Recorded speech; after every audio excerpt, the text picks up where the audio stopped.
the quietest moments of history, you can hear sobs far louder than screams. And on that night, among the smoldering ruins of Jerusalem, I saw a man standing like the shadow of who he once was. It was Ezra, and in his eyes burned something even the strongest prophets struggled to carry. A pain without a name, the pain of a man watching his entire people collapse right before him. The night wind swept through the shattered walls, carrying the smell of smoke, burned stone, and something heavier still, the scent of hope being crushed underfoot. Ezra bent down, picking up a charred fragment from the old temple floor, his hand trembling as if he were touching the very heart of a city that had died. He whispered not as a prophet, but as a father who had just lost his only child. Why has God fallen silent when the wicked rise to power, and those who fear his name are crushed beneath the wheels of violence and ambition? Have we been forgotten, or do our prayers no longer matter? And in that question, I understood that Ezra was not only speaking for his nation, he was speaking for anyone who has ever stood in the middle of their own life and asked why terrible things happen to good people. If you have ever wondered the same, walk with us.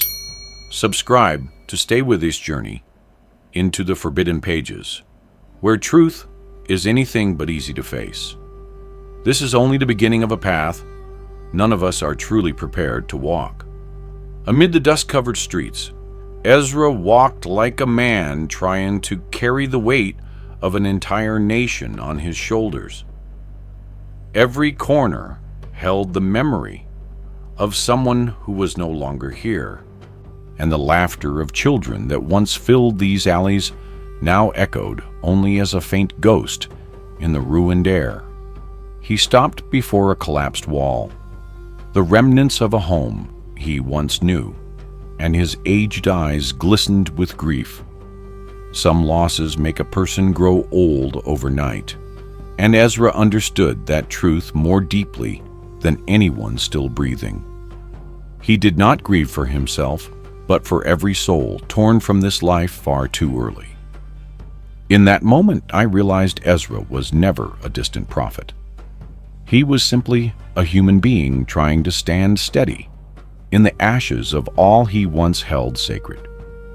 And sometimes, real strength is not found in refusing to fall, but in choosing to keep walking, even when the heart has already broken. That night, when despair settled into every breath, Ezra knelt beside the shattered stones and asked the heavens the same question any human in unbearable pain has whispered at least once. Why has God fallen silent? As his eyes closed for a moment, the wind shifted, no longer the cold breath of a dying night, but the quiet stirring of something sacred drawing near. A faint light emerged from the darkness, not the kind that blinds us or terrifies, but the kind that makes a person fall to their knees because they know they are standing before something far beyond understanding. Then a voice echoed, deep and resonant, not from the sky above, but from the very depths of the human soul. Ezra, you seek to know what belongs only to the Creator. If you can count the raindrops that have not yet fallen, gather the winds that have already passed, or make a withered flower bloom again in your hand, then I will answer your question. Ezra froze because he understood the angel had not come to condemn him, but to place him and all of us before the truth that humanity always reaches for what lies beyond our grasp. And in that moment, Ezra did not feel small.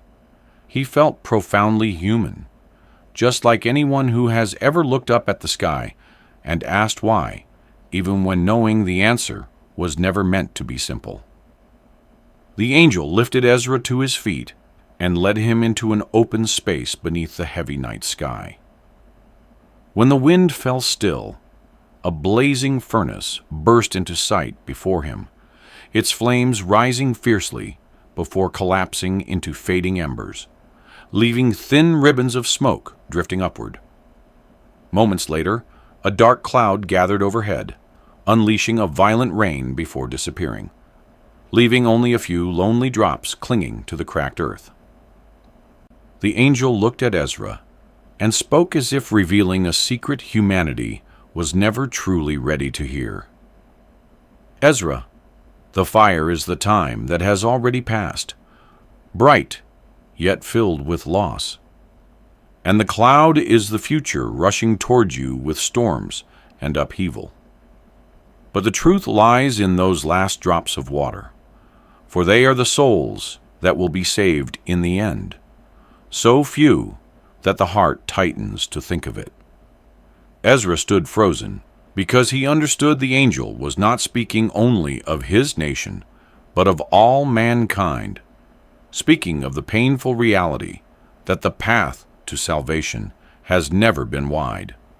In that moment, Ezra felt both wounded and awakened, realizing that every soul preserved is not kept by luck, but by faithfulness, integrity, and the courage to cling to the sacred in a world slowly forgetting the light. The angel looked into Ezra's eyes, as if making sure he had the courage to hear what was coming.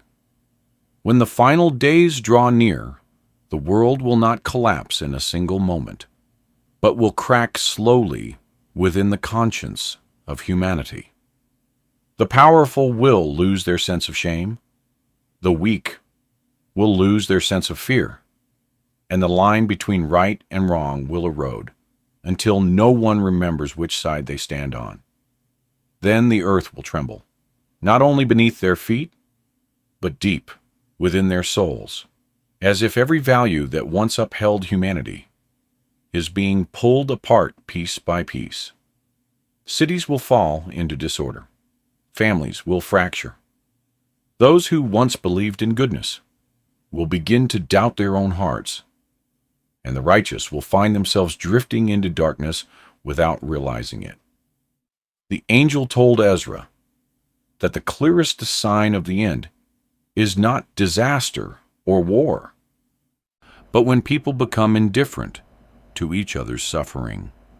And in that moment, amid the chaos humanity brings upon itself, the path to truth will appear, narrow enough that only those who keep even a small shard of light within them will be able to see it. Ezra lifted his face to the heavens, his eyes red from sleepless nights and from questions no one had answered. His voice broke as he spoke to God, like a son confronting a father who had been silent for far too long. Why do you allow my people to be trampled? Why do those who trust in your words become ashes while the wicked walk proudly through these streets? If you love us, why is the pain so endless? The angel watched him quietly, without anger, yet without pity, then spoke with a calmness sharp enough to cut through every illusion. Ezra held. Ezra, you love Israel so fiercely. You want justice returned to them. But do you love them more than the one who created them? Do you see all that lies within their hearts? Do you understand the seeds they have sown, the ones they themselves no longer recognize? The question made Ezra step back, not out of fear, but because he knew the angel had touched the deepest place in his soul. His grief was real, his love was real, but he also understood that human love, no matter how great, has limits. The Creator does not. He sees what no mortal eyes can grasp. And in that moment, in the ashes of Jerusalem, Ezra was no longer just a man demanding answers. He was someone learning that faith sometimes begins in the very things we cannot explain. The angel led Ezra to a dim and barren place where only the sound of wind scraped through the jagged stones. Before him lay a narrow path, so thin it could barely hold a single step, with a bottomless abyss swallowing every trace of light on one side and a blazing wall of fire on the other, ready to consume anyone who faltered. The angel said this was the image of the life every human must walk, a journey where each step demands clarity, courage, and a heart anchored to what is right. Ezra looked at that path and realized no one could walk it for another, and even the strongest would fall if their hearts drifted from goodness. The angel asked, if the road to life were wide and easy, would anyone truly cherish it?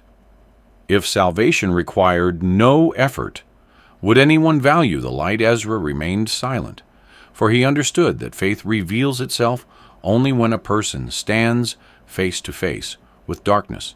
That narrow road was not made to punish, but to refine, to separate those who walk out of fear from those who continue forward out of belief. And in that moment, standing between the abyss and the fire, Ezra felt that the true measure of a person was never their strength, but the resolve of a heart that still holds on to hope, even as the world around them begins to fall apart. The angel told Ezra to look into the future, and what appeared before him was not a world growing brighter, but a generation slowly losing itself. The young no longer honored what was sacred, chasing the noise of ambition while ignoring the quiet whisper of conscience. The old grew bitter, their hearts closing after witnessing too much betrayal and too little compassion. Families, once the refuge of love, were torn apart by misunderstanding and selfishness. And those who once stood for righteousness now used their voices to sow division. Ezra felt a deep sadness settle within him, not because the future was dark, but because people had stopped searching for the light. The angel said the greatest chaos would not come from wars or disasters, but from the moment humanity stopped believing in goodness and began doubting the value of truth itself. And in that moment, Ezra understood that the final generation would not be destroyed by darkness, but by forgetting that the light was still there, waiting for a heart brave enough to seek it again. The angel placed a hand on Ezra's shoulder and told him to prepare. For what he was about to witness was not meant only for mortal eyes, but for a soul searching for truth. Before them, a vast space opened, as if the final curtain of time itself was being pulled back. The angel said that on the day justice returns, every person will stand before the light of their own life, not a light shining from the heavens, but the radiance or shadow created by their own choices. In that moment, the righteous will be placed to the right and the wicked to the left, not because of what they claim to be, but because their hearts will speak the truth for them. Every secret ever hidden, every thought that ever crossed the mind, every deed done in the dark will appear as clearly as words written across the sky. Ezra shuddered, for he understood that no one can escape that moment. No power is great enough to hide the truth, and no argument strong enough to defend a soul standing before a mirror of itself. The angel said that what terrifies humanity is not the judgment, but the realization that at last they must face who they truly are. And in that vision, Ezra understood that the justice of the Creator is nothing like the justice of men, for it is not punishment, but the restoration of all things to where they rightfully belong. The angel told Ezra to stand firm, for what he was about to witness was the moment every generation has feared, the day when all the secrets hidden in the human heart would burst open like doors with no locks left to hold them. Before him, two paths slowly appeared, one leading into a gentle light, like the breath of dawn, the other sinking into a thick darkness, where every cry for help was swallowed whole.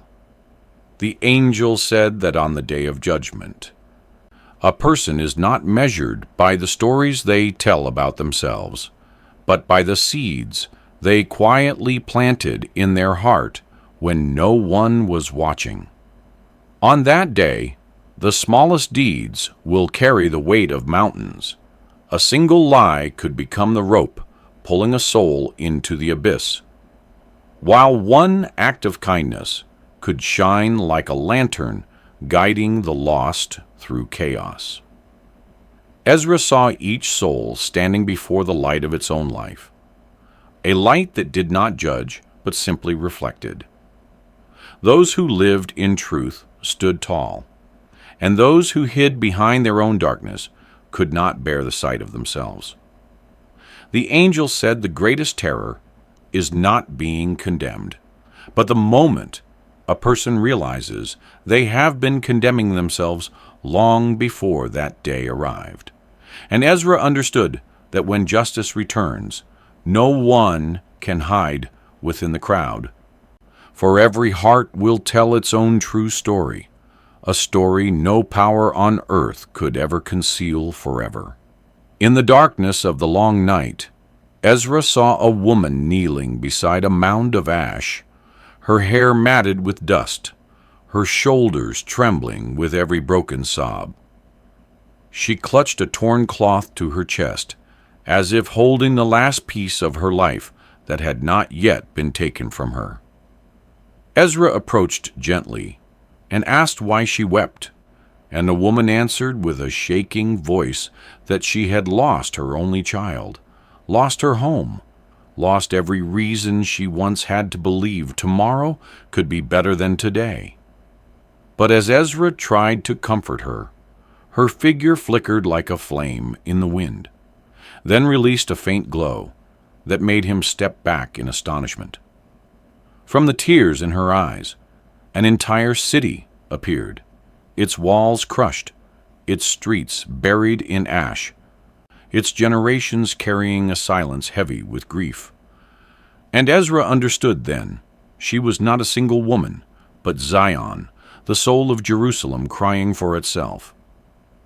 The angel said each tear she shed was a prayer unanswered, each sob the pain of a people torn apart by war and by hope that refused to fully die.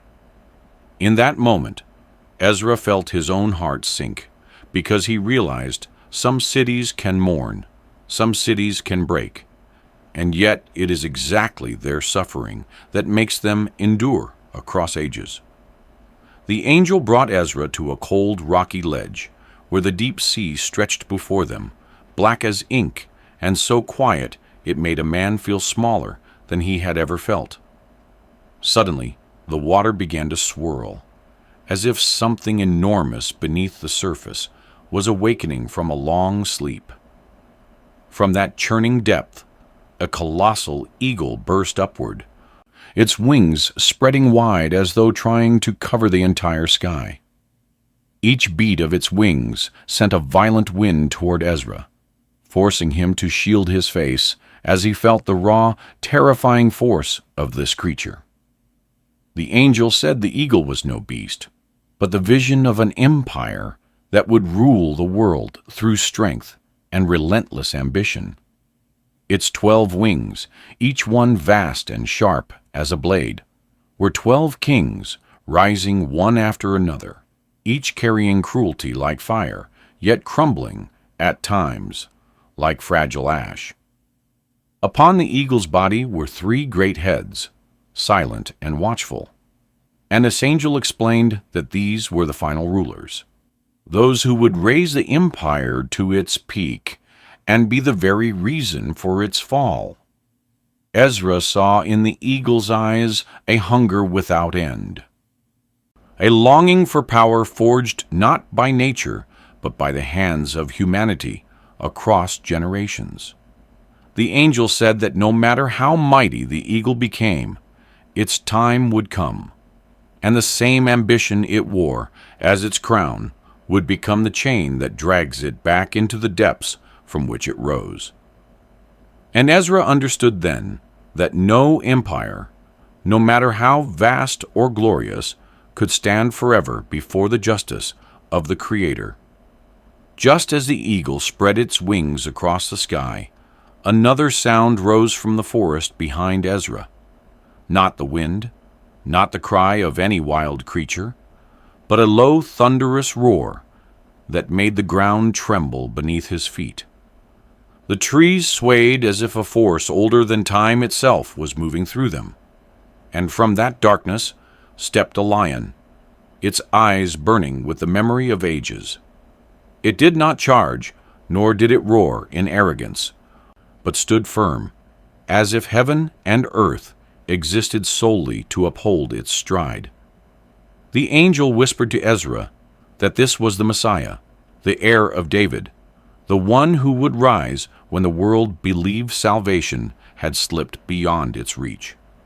The eagle saw the lion and beat its colossal wings, sending icy winds cutting through the air like blades, but the lion did not move. It released a single roar, not loud, yet powerful enough to split the sky in Ezra's mind. And in that sound he heard the truth every empire fears, that power built by human hands will always tremble before the authority born from the Creator. The eagle dove again and again, but each descent was thrown back by that roar, as if its own pride found no footing in a world where the light of justice had just been reignited. And when the lion stepped forward, Ezra understood this was not a battle between two creatures, but a moment history would carve into eternity. The moment darkness was forced to retreat before the return of the one promised since the dawn of time. The angel lifted Ezra's gaze to the sky, where heavy clouds were spiraling together as if an unseen force were drawing them into a single point. The air trembled, and from within that swirling cloud a figure began to emerge, at first only a shadow, then gradually taking the form of a man. But Ezra knew instantly this was no ordinary man, for the light surrounding him was not the light of the sun, but something that seemed to come from the breath of creation itself. As he moved forward, he did not need wings nor any earthly support. He simply stood upon the clouds as though they were made to carry him. Beneath him, armies from every direction surged toward one another, their weapons gleaming, their voices filled with rage. But when they lifted their eyes and saw the Son of Man, the fury in them dissolved, replaced by a terror that had no name. He raised his hand, not to strike, but to judge, and from that single gesture came wind, fire, and a roaring tide, three forces woven into one. No army could stand against it, and their strength dissolved like ash scattered in a storm. The angel said this Son of Man would gather the ones who remained, those who kept their loyalty when the world had fallen into chaos. And in that moment, Ezra understood that this was the moment every prophecy pointed toward, the moment humanity would finally face the truth that no sword, no empire, no earthly power could ever stand against the justice of the Creator. As the final visions faded, the angel led Ezra to a place so quiet he could hear the beating of his own heart. Before him stood a bush burning softly, its branches wrapped in flames that did not consume it, but shone with a light that made Ezra feel he was standing at the threshold between heaven and earth. The angel told him to step closer, and the moment Ezra laid his hand upon the burning branches, A warm and living fire surged through him, not to destroy, but to open within his mind things no human had ever been allowed to see. A voice rose from the flame, deep and encompassing, like the voice of time itself, telling Ezra that he must restore every revelation lost when the temple fell. For 40 days he would speak, and 5 chosen men would write every word. 24 books would be for all people, the foundation of faith. But the remaining 70 must be hidden away, for they held truths too sharp, too heavy for hearts not yet strong enough to bear them. Ezra stood silent, feeling the weight of the heavens settle onto his shoulders, yet also knowing no one else had been chosen for this task. When he opened his mouth and the first words came forth, the air around him shifted, as if the universe itself leaned in to listen. And in that moment, Ezra understood that he was not merely writing books. He was awakening the memory of sacred things the world had forgotten for far too long.